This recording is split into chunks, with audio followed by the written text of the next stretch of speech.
Welcome to class oxide CUET. Video में देखेंगे CBSE class 12 history chapter 5 आपकी through the eyes of travellers MCQ. तो जैसे मैंने बताया था 130 35 से ज्यादा एमसीक्यू देखेंगे, तो स्टार्ट करते हैं। एमसीक्यू 126 आपको करेक्ट बताना है। So according to Bernier the production of rice in Bengal was more than Egypt. Rice जो है वो बंगाल में ज्यादा प्रोड्यूस होती थी इजिप्ट के कंपेयर में। यस, ये सही स्टेटमेंट है। Production of silk and cotton in Egypt were more than India. और इजिप्ट में सिल्क एंड कॉटन का प्रोडक्शन इंडिया से ज्यादा होता था। नहीं, ऐसा नहीं है, इंडिया में ही ज्यादा होता था। तो ये गलत हो जाएगी। करेक्ट कौन सा? Only one. नेक्स्ट एमसीक्यू देख लो। During the 17th century in India about dash percentage of the population lived in town. तो 17th सेंचुरी में इंडिया में जो है कितने परसेंट लोग, कितने प्रतिशत लोग जो है वो टाउन्स में रहते थे? तो वो था 15%, है ना? 15%। नेक्स्ट आपको करेक्ट बताना है यहाँ पे। तो देखो, बर्नियर ने क्या किया? Bernier described Mughal cities as camp towns. तो बर्नियर ने डिस्क्राइब किया मुगल सिटी को एज कैंप टाउन्स। ये सही बात है, बिल्कुल उसने ऐसा कहा है। He believe that these came into existence when the imperial court moved in and rapidly declined when it moved out। तो बर्नियर का मानना ये था कि जब कभी भी किंग जो है एक प्लेस से दूसरे प्लेस जाते थे, तो उसके साथ बहुत सारे लोग ट्रैवल करते थे। तो जब किंग कहीं पे रुकते थे, वहां पे एक छोटा मोटा टाउन सा जैसे जो वो स्टार्ट हो जाता था। और फिर जब किंग वहां से चले जाते थे, तो फिर वो टाउन वहां पे खत्म हो जाता था। ऐसा मानना था बर्नियर का। यस, ये भी सही बात है। During the 17th century proportion of urban population was higher in India than Western Europe।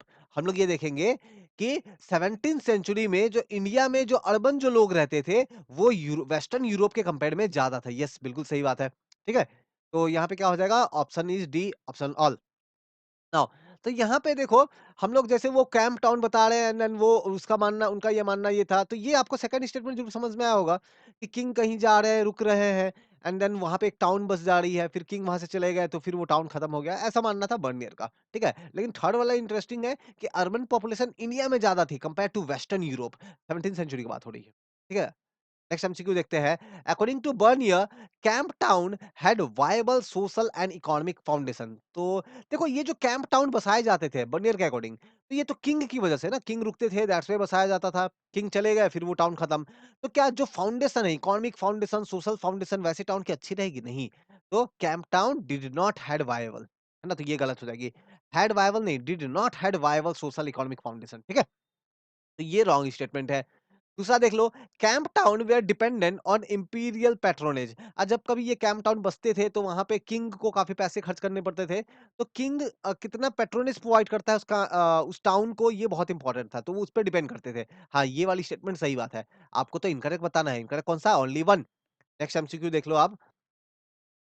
Mahajan were the group of the merchant in eastern India. तो ईस्टर्न इंडिया में हम लोग देखेंगे जो ग्रुप ऑफ मर्चेंट्स जो है, उनको महाजन कहा जाएगा। नहीं, ईस्टर्न में नहीं, वेस्टर्न इंडिया में, है ना? वेस्टर्न राजस्थान, गुजरात, ये सारी एरिया में जो है महाजन कहा जाएगा। ठीक है, तो ये गलत हो जाएगी।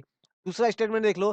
दे were organise into their own caste cum occupational bodies. तो ये जो पीपल्स जो थे, जिनको महाजन बोला जा रहा है, तो इनकी अपनी एक क्लोज्ड ग्रुप कम्युनिटी थी, जहाँ पे एक कास्ट बेस एंड उनकी ऑक्यूपेशनल बेस में वो लोगों ने अपना एक ऑर्गेनाइज्ड ग्रुप बना रखा था। यस, ये वाली स्टेटमेंट सही है। और इनके जो हेड होते थे ना, उनको कहा जाता था सेठ। यस, ये सही है।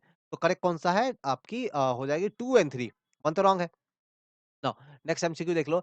इन urban centre the mahajan were collectively represented by the chief of the merchant community. तो अर्बन एरियाज में जो महाजन की जो कम्युनिटी जो थी, ग्रुप जो था, इसको रिप्रेजेंट करने के लिए उनका एक हेड होता था, चीफ होता था। ठीक है, जो कि पूरे मर्चेंट कम्युनिटी को रिप्रेजेंट करता था। ये स्टेटमेंट सही है। दूसरा statement, the chief of the merchant community जो है, इनको बोला जाता था नगर सेठ। ठीक है, नगर सेठ। यस, ये स्टेटमेंट भी सही है। तो इनका कौन सा है? कोई नहीं। D, none. नेक्स्ट देख लो। करेक्ट बताना है आपको। When Ibn Battuta reached Sindh, what he purchased as gift for sultan Muhammad bin Tughlaq. तो जब इब्न बतूता जब जाएंगे सुल्तान मोहम्मद बिन तुगलक से मिलने के लिए, तो कुछ गिफ्ट परचेज करेंगे। तो क्या डॉग्स? नहीं, डॉग्स नहीं खरीदते हैं। कैमल्स खरीदते हैं, स्लेव्स खरीदते हैं, इसके अलावा हॉर्सेस खरीदते हैं वो। ठीक है, हॉर्सेस खरीदते हैं। तो 2 एंड 3 होगा आंसर। ठीक है, डॉग नहीं। तो नेक्स्ट एमसीक्यू आप देख लो। आपको इनकरेक्ट बताना है।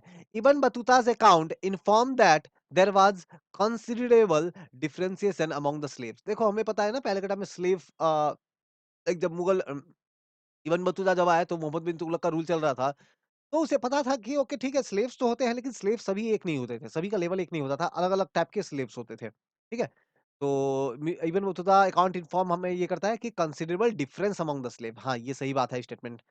Female slaves were employed by sultan to keep watch on his nobles. तो यस, बहुत बार फीमेल स्लेव्स को रखा जाता था काम पे ताकि वो जो है ध्यान रखते थे, ताकि वो नोबल्स पे नज़र रख सके, जासूसी कर सके, स्पाई कर सके, ठीक है? नाउ तो ये दोनों स्टेटमेंट करेक्ट है, तो इनकरेक्ट कौन-सा है? इनकरेक्ट कोई नहीं है, option D none. Next MCQ देख लो, slave were only used for domestic labour. नहीं, ऐसा नहीं है, अभी जस्ट देखा ना कि नोबल पे स्पाई करने के लिए भी यूज़ कर रहे हैं, तो ये तो गलत हो जाएगी। Slave were used for carrying women and men, है ना? जो सुल्तान या उनकी फैमिली से जो रिच पीपल से उनकी फैमिली से बिलॉन्ग करते थे, जो रिच थे, तो वहाँ पे क्या होता था कि स्लेव्स जो है ना, वो मेन वुमेन को एक जगह से दूसरा जगह डोली पे बैठा करके, है ना? जो प्लैंक्विन्स जो है, उस पे बैठा कर ले जाते थे। पहले तो कार, बाइक वो सब थी नहीं। यस, ये वाली स्टेटमेंट करेक्ट है। The prices of the female slaves required for domestic labour was very high नहीं, वेरी लो था, वेरी लो। ठीक है? तो इसलिए ये गलत हो जाएगी। तो इनकरेक्ट कौन-सा 1 एंड 3। नेक्स्ट एमसीक्यू आप देख लो। While travelling in India Bernier was अच्छा, एक काम आप ये अच्छा बताता हूँ। While travelling in India Bernier was unaware of sati practices. नहीं, ऐसा बिल्कुल नहीं है। जब बर्नियर ट्रैवल कर रहे थे इंडिया में, तो वो एक इंसिडेंट के बारे में बताते हैं कि किस तरीके से एक 12 ईयर की जो गर्ल है, उसे जो है सती प्रैक्टिसेस सती को फॉलो करना पड़ रहा था। तो अनअवेयर नहीं था, ठीक है? बिल्कुल अनअवेयर नहीं था, तो ये गलत स्टेटमेंट है। Women from merchant families participated in commercial activity. तो जो मर्चेंट फैमिली की जो वुमेन्स जो है वो थोड़ा बहुत कमर्शियल एक्टिविटी में भी पार्टिसिपेट करती थी। यस, ये सही स्टेटमेंट है। ठीक है? Women were not allowed to take mercantile disputes to court of the law. तो किसी तरह का बिजनेस रिलेटेड डिस्प्यूट्स अगर हो, तो वुमेन्स जो है वो कोर्ट नहीं जा सकती थी। ऑफ कोर्स ये जो रिच वुमेन है, जो थोड़े हायर क्लास वाली वुमेन उनकी बात हो रहा है, तो अलाउड नहीं था उनके लिए। नहीं, ये गलत है, जाते थे वो लोग। तो इनकरेक्ट कौन-सा 1 एंड 3, 1 एंड 3 ऑप्शन बी, ठीक है? नेक्स्ट देख लो, फाइंड करेक्ट। नाउ आपको करेक्ट बताना है इसमें। Afghan uh uh, Afan Afanasy, word ऐसे होते हैं। नाउ अफ़ानेसी निकेटिक Nikitin was traveller from Russia. Yes, ये ट्रू स्टेटमेंट है। He lived in India from 1466 to 1472। हाँ, ये भी सही है। करेक्ट कौन-सा? दोनों ही करेक्ट है, ऑप्शन सी। नेक्स्ट देख लो, Seydi Ali Reis was traveller from Spain. Spain से नहीं, ये थे टर्की से। स्पेन से नहीं थे, ये थे टर्की। अच्छा, आपको पता है टर्की का नया नाम क्या है? टर्की का नाम चेंज हो चुका है। टर्की का अगर नया नाम अगर आपको पता है तो कमेंट करके मुझे बताना, ठीक है? And Antonio Monserrate was traveller from Turkey. नहीं, ये थे स्पेन, ये थे स्पेन। तो करेक्ट इनकरेक्ट कौन-सा? दोनों ही इनकरेक्ट है, option D, option C both.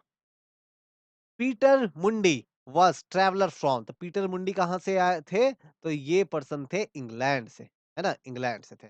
तो हमने देखो क्या करा, तो हमने आपके CBSE class 12 history chapter 5 through the eyes of travellers MCQ से हमने 135 से ज़्यादा एमसीक्यू कवर किया आपके common university entrance test exam के लिए, ऑफ कोर्स आपके बोर्ड एग्जाम के लिए भी, ठीक है? कोई भी डाउट क्वेरी हो, तो आप मुझे कमेंट करके बताना इस एमसीक्यू के रिगार्डिंग, डिस्क्रिप्शन में लिंक है, ठीक है? तो इस वीडियो को यहीं तक रखते हैं। नेक्स्ट वीडियो मैं नेक्स्ट चैप्टर्स के लेके आऊँगा। Thank you.